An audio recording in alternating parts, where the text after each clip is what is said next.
Class 10 exercise 5.2 है और page number 116 है और यूट्यूब चैनल है जीडीए वाला। इस पर 10वां क्लास का सभी मैथ का पूरा क्वेश्चन बनाया जाएगा उदाहरण सहित। और क्वेश्चन नंबर 1 में है 5.2 का क्वेश्चन नंबर 1 में करे कि ए का मान यदि 7 हो, बी का मान 3 हो, एन का मान 8 दिया हो तो एन का मान ज्ञात करें। इसमें निर्देशानुसार उत्तर ज्ञात करना है। निर्देश के अनुसार में मैंने ए का मान दे दिया है, डी का मान दे दिया है, एन का मान दे दिया है, तो एन का मान निकालना है। एन का फॉर्मूला याद रखना पड़ेगा। एन का फॉर्मूला जो होता है वह a plus n minus 1 into d होता है। तो ए के जगह पर मान है 7 प्लस एन के जगह पर यहाँ पे ए और एन के जगह पर क्या लिखा हुआ है 8। तो 8 यहाँ पर लिखेंगे और तब 7 ए के जगह पर 7 रखेंगे, प्लस है एन के जगह पर 8 है तो 8 रखेंगे, माइनस 1 है और गुने डी के जगह पर 3 है तो 3 लिखेंगे, गुना 3। तो ये हो जाएगा 8 में से 1 घटाएंगे 7, 7 में 3 से गुना करेगा, इस 7 उसी तरह उतारते जाएंगे, 7 के 21 और 7 28, अर्थात एन का मान हो गया 28। यही मेरा फाइनल आंसर हो गया इसका। अब क्वेश्चन नंबर 2 है। क्वेश्चन नंबर 2 में कहा है कि ए का मान -18 है, डी का नई जानकारी है, एन का मान 10 है, अंतिम पद 0 है। तो फिर वही अंतिम पद वाला ही फॉर्मूला लिखेंगे। एन बराबर होता है 0, यही फॉर्मूला में जिसका मान दिया रहेगा उसका रखेंगे और नहीं मान दिया रहेगा उसके लिए नहीं उतार देंगे। एन का फॉर्मूला होता है ए प्लस एन माइनस 1 इंटू में डी होता है बराबर 0। ये मेन फॉर्मूला हो गया। एन का मान वहां पे 0 दिया है, खाली हम एन का फॉर्मूला लिखे हैं, बाकी उसी तरह उतारे हैं। अब इसमें जो मान दिया हो इसमें रखेंगे। तो ए का मान दिया है -18 प्लस एन का मान कितना है 10 -1 और डी का मान नहीं जानकारी है तो डी उसी तरह से उतारते जाएंगे, बराबर लिखेंगे 0। पहले हम इसको भेजेंगे -18 को बराबर के दाहिने साइड में भेजेंगे तो 0 प्लस 18 हो जाएगा और इधर इसको 10 में से 1 हटाएंगे 9 डी हो जाएगा।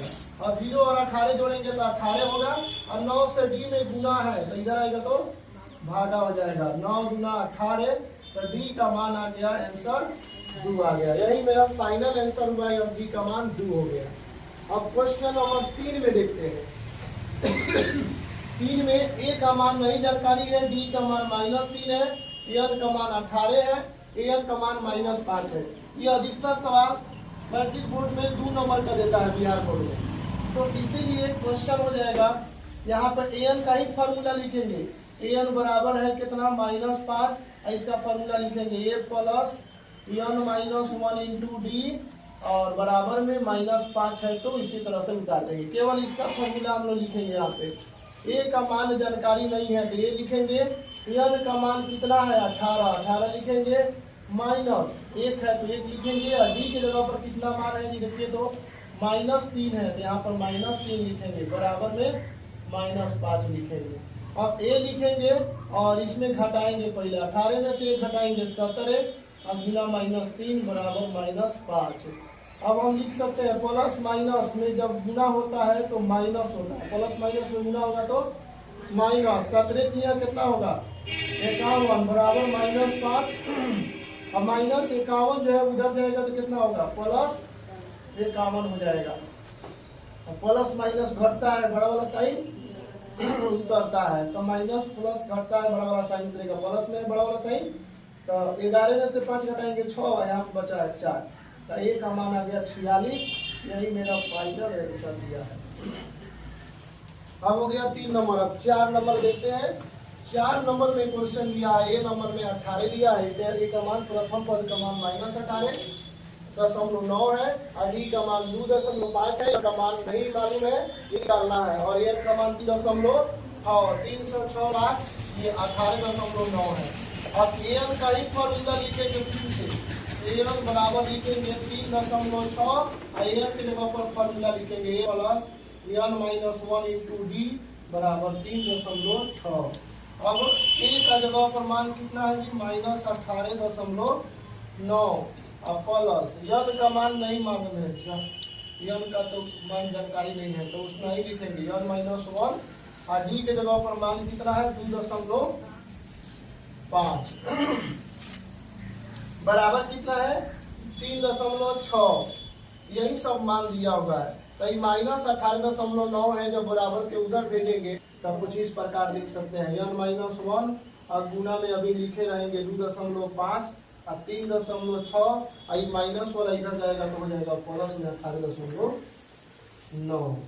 अब इसको इससे जोड़ेंगे, जोड़ने के बाद ये हो जाएगा 9 6 15 के 5 हासिल 1 8 3 11 1 12 और 1 1 हासिल 2 हो जाएगा, यानी 22.5। एक अंक के बाद दशमलव लगा देंगे और 2.5 से इसमें गुना है, जब इधर आएगा तो भागा हो जाएगा 2.5 से। देखिए एक अंक के बाद इधर भी दशमलव, एक अंक के बाद इधर भी है और इधर जितना उतारना है उधर उतार देंगे। अब कोष्ट नहीं देंगे तो कोई बात नहीं, क्योंकि गुना के रूप में कुछ नहीं है। अब केवल इससे भागा करना है, दशमलव एक अंक के बाद है, इधर भी एक अंक के बाद है। दशमलव को भूल जाना है कि इसमें दशमलव अब है भी। कितना मर्त में कटेगा ये, तो इसमें हम भागा कर देना है इधर से 200। देखिए दशमलव को हटा देना है, 25 से भागा करना है 225 में, तो कितना मर्त में कटेगा कि इसके बराबर आ जाए तो 9 से काट दीजिए। 9 5 45 के 5 हासिल हो जाएगा 4, 9 गुना 18 4 22। अब हटा देंगे तो 0 0 ही आ जाएगा, तो इसका मतलब ये पूरा काट करके हम 9 लिख सकते हैं। तो लिखेंगे n-1 बराबर 9 और एक बार n बराबर 9 और -1 जब उधर जाएगा तो +1, तो आंसर हो जाएगा 9 और 1 मिलके 10। यानी n का मान कितना हो जाएगा 10 हो जाएगा। यही मेरा फाइनल आंसर है, n का मान 10 आ गया। ये 10वां पद है जो 3.6 है। और अंतिम क्वेश्चन इसमें का a का मान दिया है d बराबर 0, a का मान 3.5, n का मान 105, an का मान पता नहीं है क्या चीज है। तो इसका पहले हम फॉर्मूला, an का तो फॉर्मूला पते है हम लोग का, शुरुआती जैसा ये भी सवाल है। तो an बराबर लिखेंगे a plus n-1 into D, यही है इसका मेन फॉर्मूला, यही मेन फॉर्मूला है। एक जगह पर मान रखेंगे 3.5 प्लस n का मान कितना है 105 माइनस a का d का मान कितना है 0, तो यहाँ पर d से गुना है इसलिए हम गुना का चिन्ह दे रहे हैं और an बराबर भी लिखते जा रहे हैं। an बराबर कितना हो जाएगा, देखिए किसी भी चीज में गुना करने हैं तो 10वां क्लास तक यही समझना है कि वह 0 होता है। सिर्फ और सिर्फ 10वां क्लास तक ये समझना है कि 0 से कोई भी संख्या में गुना करेंगे इधर तो क्या हो जाता है 0 हो जाता है। तो ये सब 0 से जैसे ही गुना करेंगे तो 3.5 प्लस 0 हो गया। और 0 में जब कोई भी चीज जोड़ते हैं तो वही संख्या पुनः प्राप्त हो जाता है, यानी जो संख्या है 3.5 में 0 जोड़ेंगे तो 3.5 हो जाएगा। यही मेरा फाइनल आंसर हो रहा है। इसी तरह के वीडियो को देखने के लिए लाइक और सब्सक्राइब करें। जो 10वां क्लास में पढ़ रहे हैं, अगर वीडियो ये पसंद में आ रहा है, समझ में आ रहा है, तो अपने दोस्तों के साथ शेयर करें और इस वीडियो को लाइक भी करते रहें।